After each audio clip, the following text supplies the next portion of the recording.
Puis tu peux pas voler ma cache-phrase à chaque fois parce que les gens, ça va être. Si à chaque sac à dos du MJ, on se vole nos cache-phrases, ça va le faire très moyennement. Non, mais on va bien finir par trouver quelque chose. On est des youtubeurs compétents. Ouais, avec un peu de chance, les gens ils se sont habitués et tout. Puis maintenant, ils attendront chaque fois sur une chaîne et l'autre. Ils vont attendre leur journée du sac à dos du MJ.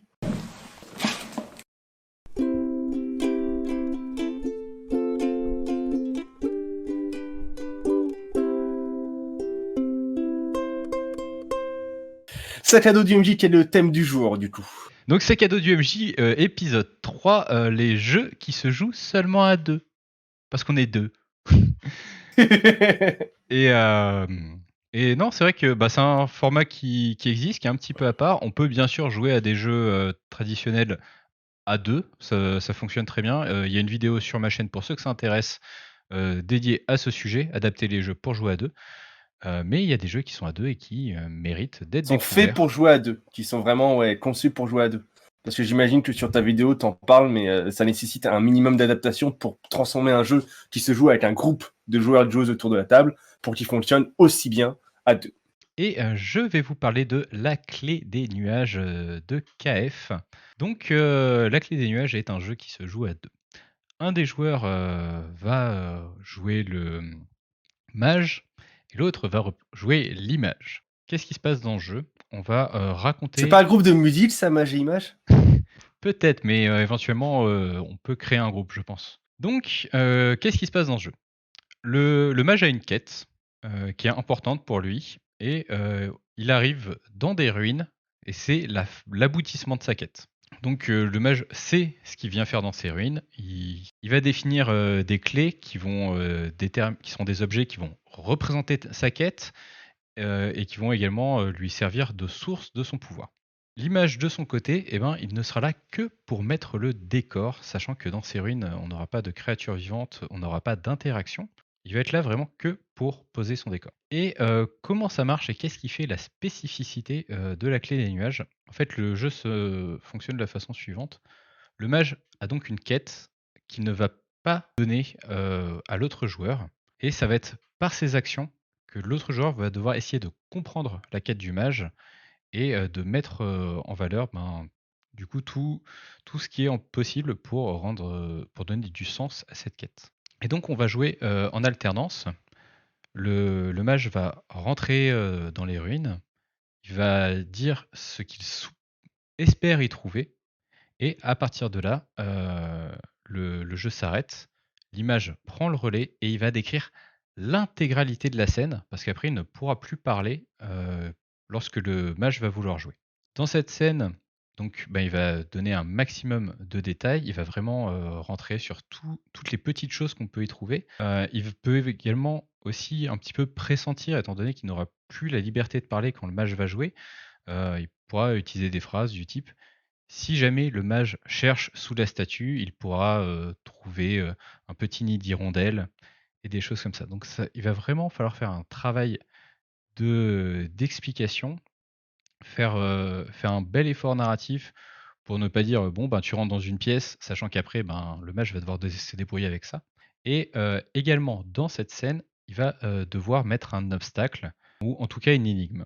Une énigme, ça peut être et tu arrives dans cette salle, il y a 3 bassins.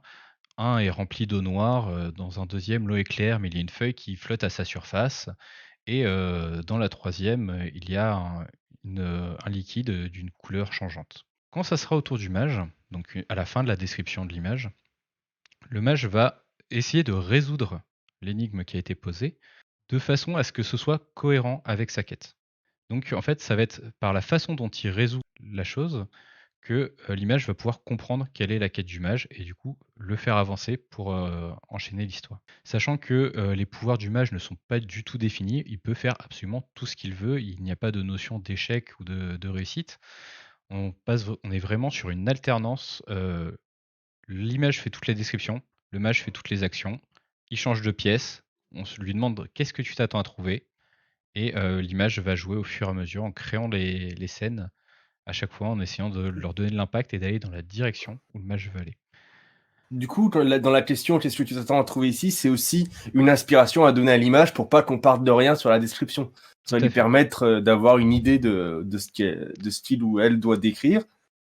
C'est ça. En fait, vraiment, le but du mage va être de faire comprendre quel est le but de sa quête, qu'est-ce qu'il cherche à faire, et du coup, le but de l'image, ben, ça va être de donner matière au mage à travailler, de lui donner du sens pour sa quête. Et quand est-ce que la quête est finie, du coup? Euh, Puisque si l'image n'en a pas conscience, comment est-ce qu'on sait quand est-ce que le mage, c'est bon, il a réussi à arriver au bout de sa quête et ben, la partie se termine, j'imagine? tout à fait. Ben, ça sera au mage de le déterminer, sachant que il peut très bien réussir ou non sa quête, hein. Ça va être à lui de le déterminer.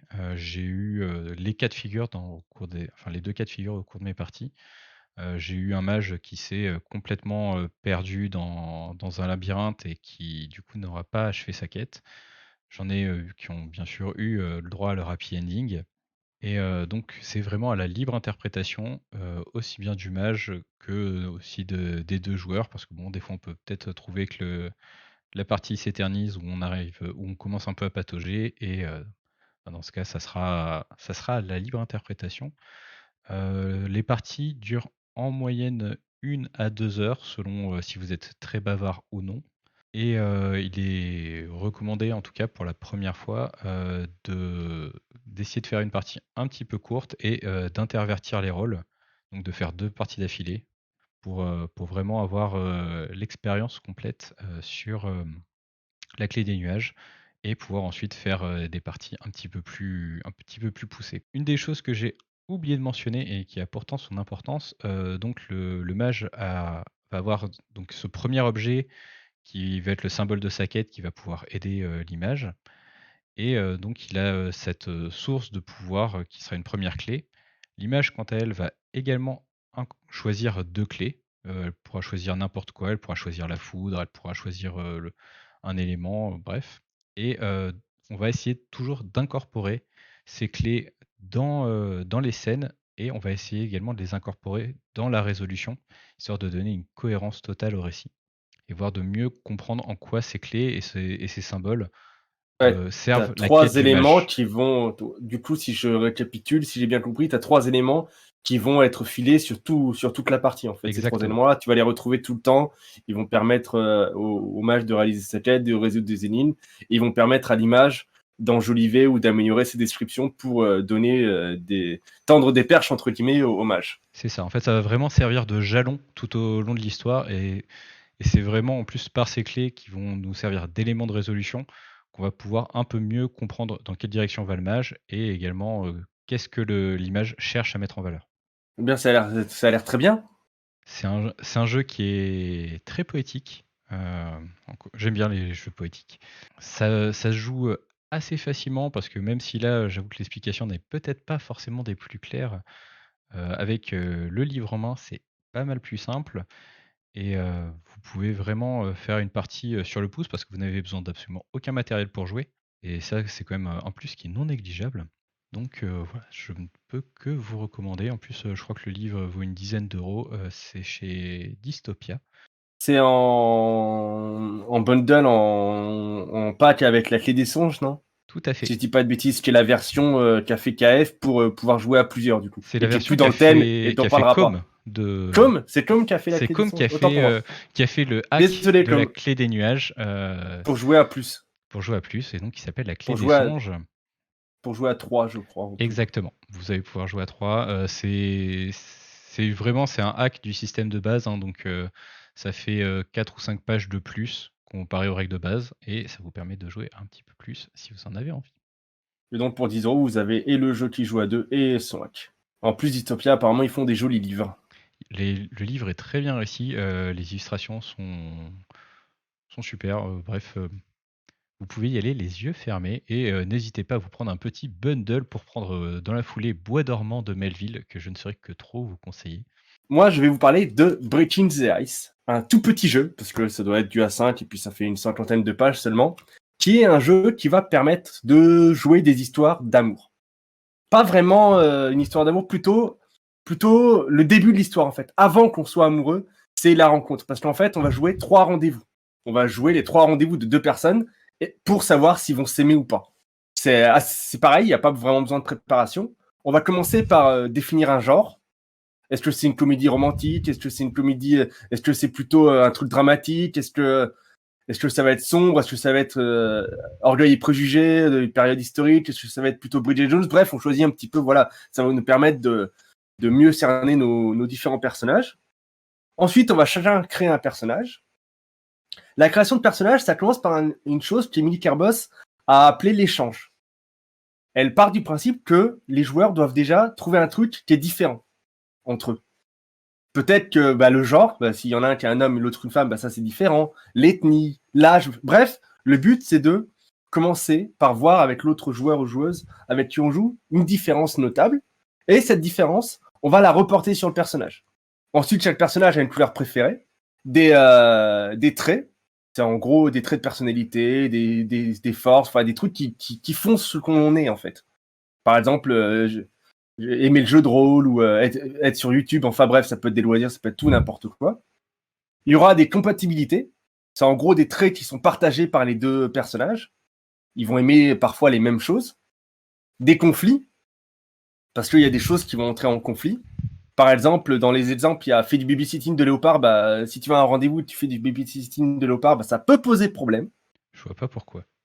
Tout le monde aime bien les chats, hein. J'ai vu Tiger King. Hein, Et du coup, voilà. Et ensuite, on va créer ces personnages-là. Et ensuite, on va faire les 3 rendez-vous. Chaque rendez-vous, il va y avoir un joueur actif qui est en gros le PJ. Si on revient à un jeu de rôle plus traditionnel, c'est lui qui va vraiment agir. Tandis que l'autre joueur sera le guide et sera là pour éventuellement rajouter du décor, des descriptions, et sera là aussi pour donner des dés. Parce qu'au final, ce qu'on va faire dans Breaking the Ice, c'est qu'au fur et à mesure de ces rendez-vous, on va essayer de déterminer, avec un peu d'aléatoire, en jouant avec les traits, les conflits, les compatibilités, on va essayer de déterminer si à la fin de l'histoire, les 2 personnages vont avoir une happy end. Oui, ils sont amoureux, et puis après le 3e rendez-vous, ils se mettent en couple, ils se marient, ils ont beaucoup d'enfants, ils vivent heureux, ou peu importe. Ils sont bien évidemment pas obligés de se marier. Ou si finalement, ce n'était qu'une attirance passagère, et à la fin des 3 rendez-vous, ils prennent chacun leurs 2 routes divergent et ils font autre chose. Du coup, le joueur actif, lui, il va cadrer la scène, dire voilà, pour le tout premier rendez-vous, on se met d'un commun accord, comment est-ce que les personnages vont à ce rendez-vous, qu'est-ce qui s'est passé, tiens, tu m'as invité au ciné, on allait au ciné, ok. Après, ça va se faire de manière plus organique, mais c'est le joueur actif qui, lui, va vraiment cadrer la scène, qui va jouer son personnage pour, entre guillemets, essayer de se mettre en valeur, essayer de séduire l'autre. Il va pouvoir mettre en jeu ses traits, il va pouvoir mettre en jeu ses compatibilités, il va pouvoir mettre en jeu ses conflits. L'autre joueur, lui, est là en tant que guide et va potentiellement lui donner des dés de compatibilité, des dés d'attirance, des dés de conflit par rapport à ce qui se passe dans la scène tout en faisant le roleplay. Tiens, je te donne tel dé, tel dé, tel dé, tel dé. À la fin de la scène, quand le rendez-vous est terminé, on fait un jet d'attirance. Et en fonction de combien on fait de 5 ou de 6, on note, on coche sur la fiche si l'attirance elle monte, elle descend, et ainsi de suite. Sachant que les conflits, c'est typiquement du drama, donc ça peut faire baisser la joueur d'attirance. Enfin, il y a plein de trucs qui peuvent se passer dans ton rendez-vous. On regarde ce que donne ce fameux jet d'attirance.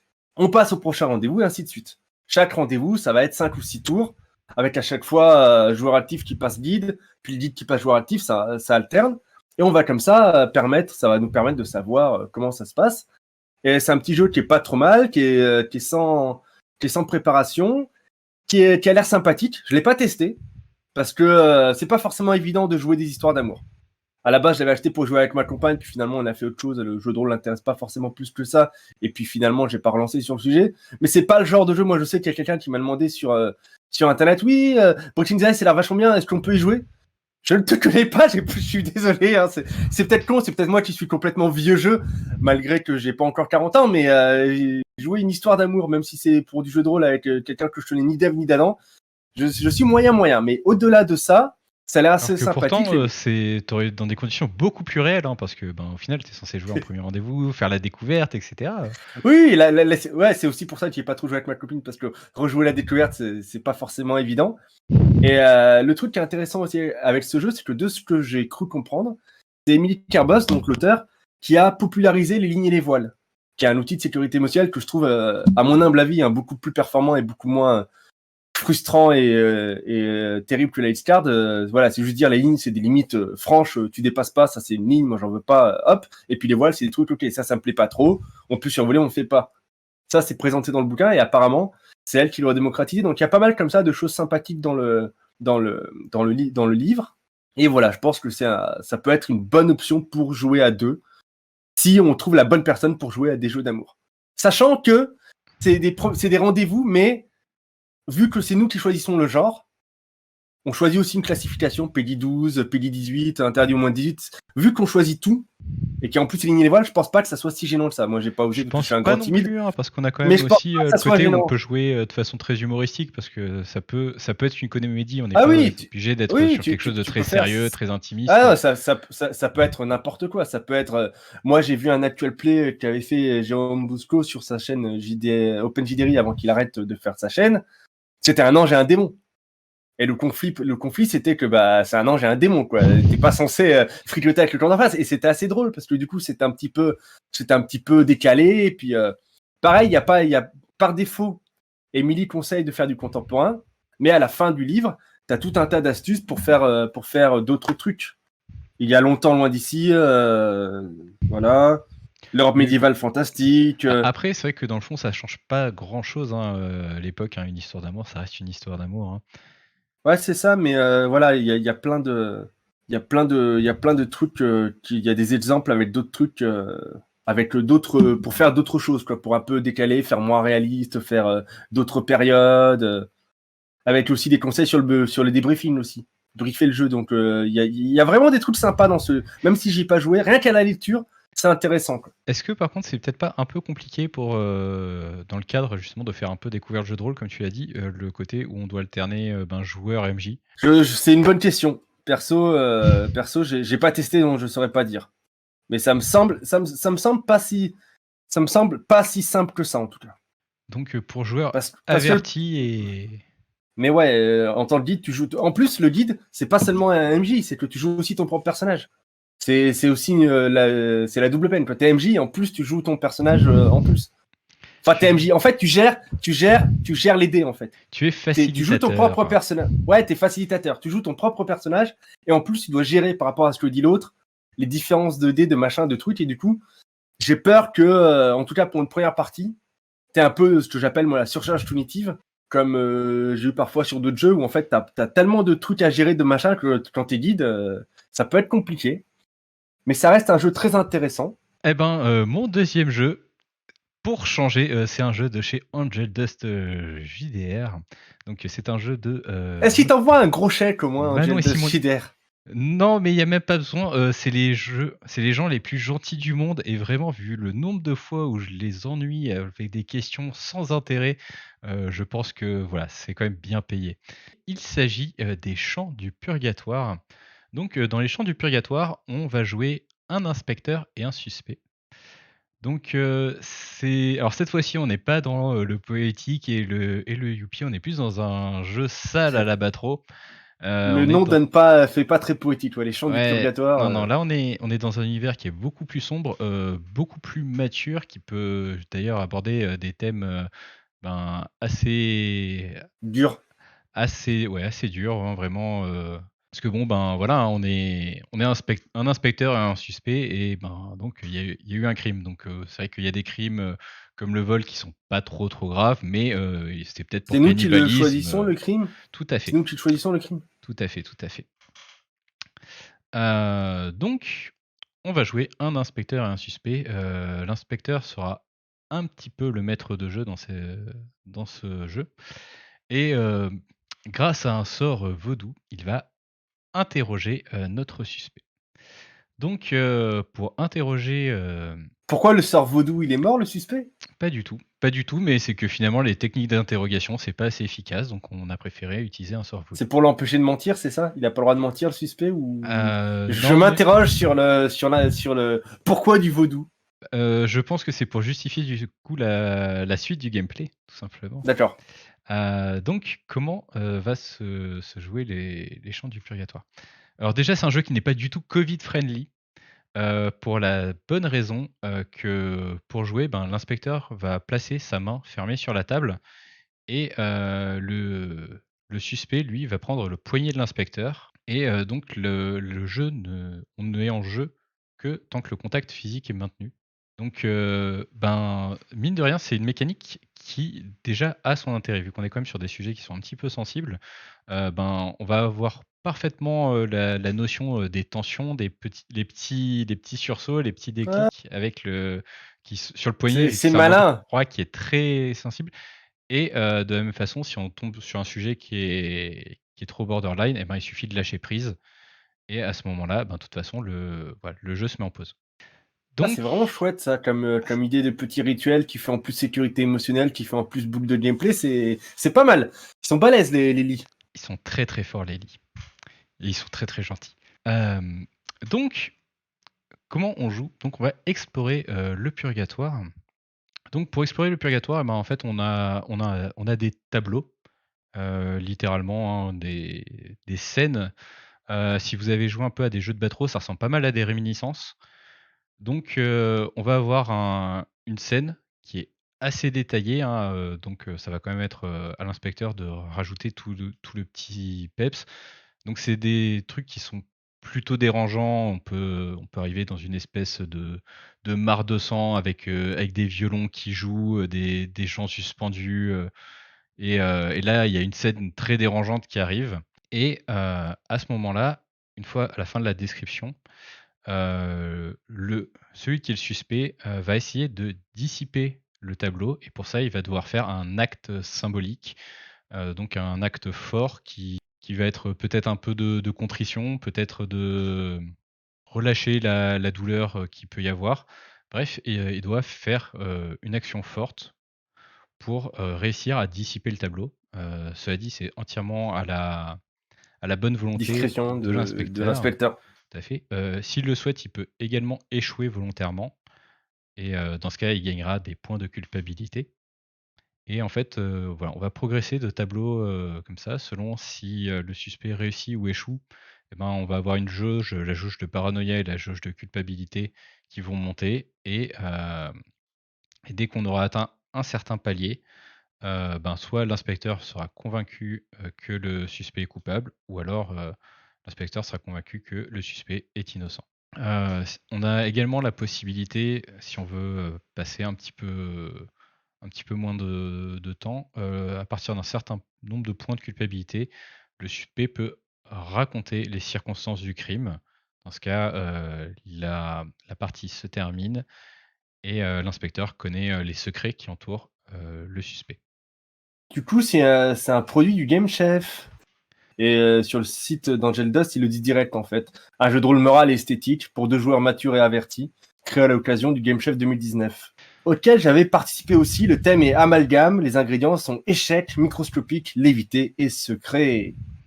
Et mécanique supplémentaire, si l'inspecteur, ne souhaite pas que le suspect réussisse, donc l'inspecteur peut augmenter sa paranoïa et raconter pourquoi le suspect échoue et du coup, à ce moment-là, l'inspecteur va raconter un souvenir horrible ou une anecdote honteuse sur le suspect et le suspect sera, lui, en mesure de la compléter.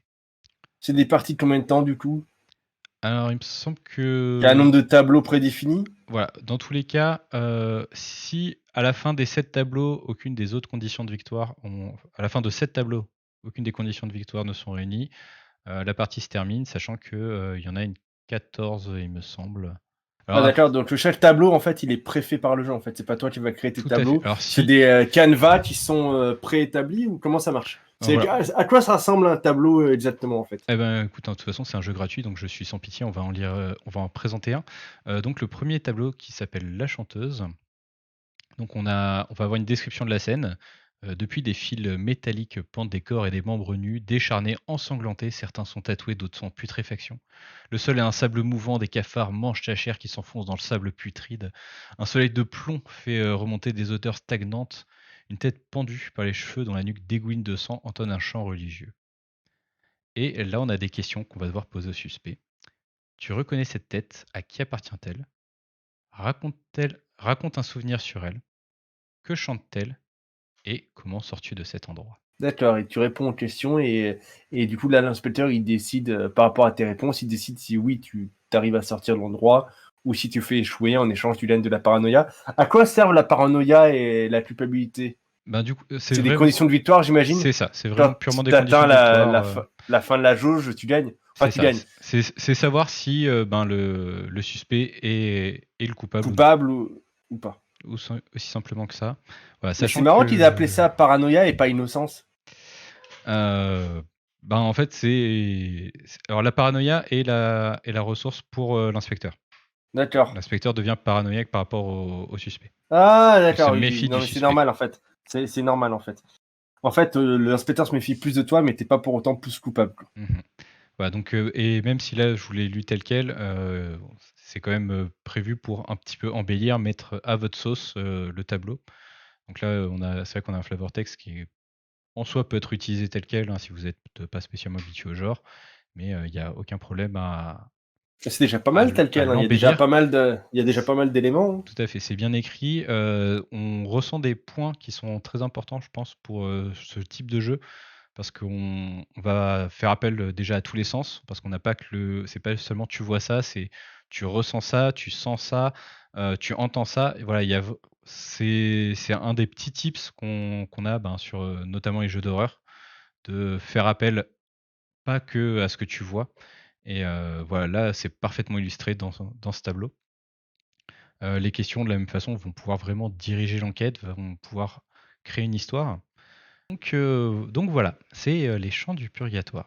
Parfait. Bah, du coup, moi, mon deuxième, c'est aussi un jeu d'horreur, puisqu'il s'agit de Murderous Ghost, ou Poltergeist en français, même si la version française, hélas, avait aussi été publiée par la boîte à eux, donc c'est aussi plus disponible en français. Mais il y a toujours Murderous Ghost en VO. C'est fait Je, par Vincent Baker, je à t'aurais qui bien on demandé doit s'il t'a envoyé notamment un Apocalypse chèque, World. mais je pense que c'est mal foutu. Dans la boîte à eux, il y a plus personne pour envoyer des chèques. Quoique leur site est toujours vivant, donc c'est bizarre. Toujours est-il qu'en tout cas, j'ai pas réussi à le récupérer en français. Je l'ai pas en français.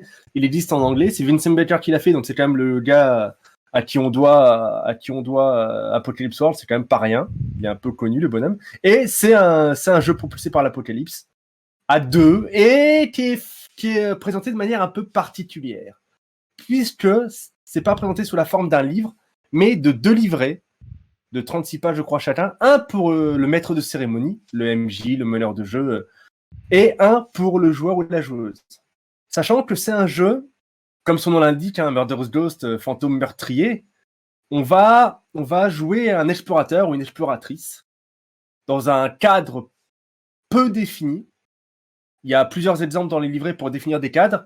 Il y a eu une jam chez la Fabrique Imaginaire où on était invité à décrire des cadres. Moi, j'en ai décrit un où c'était une fête foraine abandonnée bien glauque. Mais voilà, on va décrire un cadre. Il y en a certains qui sont prévus. Ou alors tu décris ton propre cadre, parce que voilà, à partir du moment où tu sais comment est décrit le cadre, quand tu as un exemple de cadre, même sans avoir forcément lu le jeu, bah, tu peux créer ton propre cadre. Et ensuite, ça va être un peu présenté à la manière des livres dont vous êtes le héros. Mais ça va être un peu la même chose, mais ça va se renvoyer la balle entre le livret du MJ et le livret du joueur. Dans le livret du joueur, ça va être marqué alors que vous venez de courir 100 mètres et que vous êtes épuisé, que vous reprenez votre souffle, quelque chose, un souffle chaud, vous sentez un souffle chaud dans votre nuque, retournez-vous et dites au MJ d'aller en 2. Et du coup, le MJ, dans le 2, il va avoir des propositions, des machins, des trucs pour lui faire cette scène-là, et ainsi de suite. Et du coup, ça va vraiment être comme ça, un rebond. Ça a l'air super chouette. Ça a l'air vachement chouette. J'ai pas le jeu encore. Mais j'ai créé un cadre dans cette jam-là, parce qu'avec l'exemple, j'ai créé un cadre. Et puis, même sans avoir le jeu, tu comprends très vite comment ça fonctionne. Il y a eu plusieurs actual plays, moi, que j'ai suivis dessus. C'est excellent. Et à l'instar des des livres dont vous êtes le héros, tu peux perdre aussi. Bah oui, T'as aussi des entrées. Des fois, il y a des jets de dés. Des fois, tu as des manœuvres, un peu comme dans les jeux propulsés par l'Apocalypse, tu peux avoir plusieurs résultats, puis selon le résultat, tu vas aller à tel endroit, tel endroit, tel endroit. Tu vas dire au MJ, pardon, d'aller à tel endroit, tel endroit, tel endroit. Et à l'inverse, le MJ, pareil, des fois, il va dire, bah, tu vas à tel endroit, tel endroit, tel endroit. Et de ce que j'ai compris, en tout cas, il faudrait déjà attendre d'avoir l'énergie, parce que l'anglais, moi, ça me saoule. Mais de ce que j'ai compris, t'as aussi, comme dans les livres dont vous êtes les héros, des passages où bah, ton personnage, il a fait le mauvais choix, ou il a fait le mauvais jet, et tu meurs dans d'atroces souffrances. Et du coup, ça fonctionne quand même malgré le fait que les descriptions sont suffisamment libres pour que ça passe alors qu'on n'a pas le cadre. C'est ça le but. C'est exactement ça le but. C'est censé passer quel que soit le cadre. En fait, c'est des choses. Par exemple, moi, c'est moi Est-ce qui que l'ai du coup, inventé, on mais doit quand même définir la menace ou c'est vraiment, il n'y a que le décorum qui change? Ou la menace est quelque chose de plutôt fixe? les menaces, c'est des fantômes. C'est toujours des poltergeists, des murderous ghosts, des fantômes violents. C'est toujours des entités plus ou moins spectrales qui veulent réduire ton personnage en charpie, quoi. Et c'est assez court, 20 à 45 minutes. Ah, ça va. Et du coup, vu qu'on a Et ça a l'air de ce marcher super bien. cadre changeant, je suppose qu'on peut rejouer la partie même si on connaît peut-être déjà un peu les bonnes actions à faire, parce que ça, c'est par contre le problème d'un livre dont vous êtes le héros. Tu le fais une fois et tu connais Bah, la route. le problème, c'est que le cadre, tel que j'ai compris, ça va juste rajouter de la couleur. Mhm. Comme les prompts dans le livret du MJ ou le livret du joueur sont général, le fait de changer de cadre, ça a juste tout teinté en fait. Par exemple, le fait que ça se passe dans une maison hantée, dans une fête foraine abandonnée ou dans les profondeurs, bah, ça va tout changer. Quand tu es dans une base sous-marine profondeur, les spectres vont pas avoir la même gueule, mais le souffle dans ton cou, bah, ça sera toujours le souffle dans ton cou, sauf que ça sera une sirène. Enfin, ça va tout changer, mais je pense qu'il y a certaines choses qui vont rester, mais sachant que tu peux changer de rôle éventuellement pour jouer. Si tu avais été le MC, tu peux passer joueur. Et comme il y a quand même beaucoup de prompts, parce que 36 pages, je crois que c'est du A5, mais 36 pages, ça en fait quand même plusieurs des prompts. Puis c'est pour des parties courtes, donc c'est de 20 à 45 minutes d'après la boîte. Je pense pas que tu les fasses tous d'un coup. Et en plus de ça, il y a en plus une mécanique de jeu de dés, un peu comme dans les Apocalypse, qui font qu'à mon avis, T'as quand même de la rejouabilité suffisante. je pense que tu peux jouer pas mal. En plus, ça a l'air quand même d'être vraiment une jolie passerelle pour commencer le jeu de rôle. Si on est un peu joueur au début et qu'on sait pas trop quoi faire, ben là, on a l'air quand même pas mal guidé. Ça a l'air assez Non, utile aussi de ce ça côté-là. a l'air vachement bien. Et si tu veux un exemple de cadre, je peux t'en lire un vite fait. Vas-y. C'est pas un cadre officiel, c'est un cadre fait maison, parce que voilà, quoi, j'ai participé à une jam, je me suis embêté à écrire un cadre, du coup j'en profite pour me faire plaisir et le lire. C'était lors de la jam, c'était lors d'Halloween dernier. Dites au MC que vous êtes un promeneur isolé, dans un charmant petit village où vous passez de chouettes vacances. Vos pas vous ont naturellement amené à passer le seuil d'une ancienne fête foraine. Celle-ci semble désertée depuis une éternité. Sitôt que vous avez dépassé les lourdes grilles de 4 mètres de haut, ces dernières se sont fermées derrière vous, dans un grincement sinistre. Dites-lui d'aller en 1. Voilà, ça commence comme ça, quoi. Et chaque cadre va commencer par... Il y a d'abord une grosse explication que là, je t'ai zappé parce que c'est long, hein, ça fait presque une page, ça fait les 2 tiers de la page A4, qui va t'expliquer c'est quoi comme lieu, quoi. Par exemple, que c'est une fête foraine, qu'avant c'était des mafieux qui l'avaient, mais ils ont eu des problèmes avec la justice, du coup ils ont dû la fermer, personne n'a ouvert, machin. En fait, t'expliques le lieu. Et après, t'as juste un court paragraphe et tu dis au MC d'aller en 1 parce que c'est là que commence la partie, en fait. Bien sûr. Dans le livret du MC, il y a le 1 et c'est là que ça commence. Et t'as les conseils pour mettre en place la partie, puis ensuite roule ma poule, quoi. Donc ça a l'air vachement bien. Et tu touches pas l'autre joueur, donc c'est Covid friendly. Hein. Tu peux faire la distanciation sociale. On se retrouve très bientôt dans un nouvel épisode du Sac à dos du MJ. Cette fois-ci, ça sera sur ma chaîne. Si vous avez d'autres jeux à deux qui vous plaisent, notamment Dévoyé pour ma part, eh ben, n'hésitez pas à le mettre dans les commentaires. Ça sera toujours utile, je pense, pour ceux qui passeront après vous. Merci Eric. Merci Zab. Et à la prochaine. À plus les nuls. Tout de suite.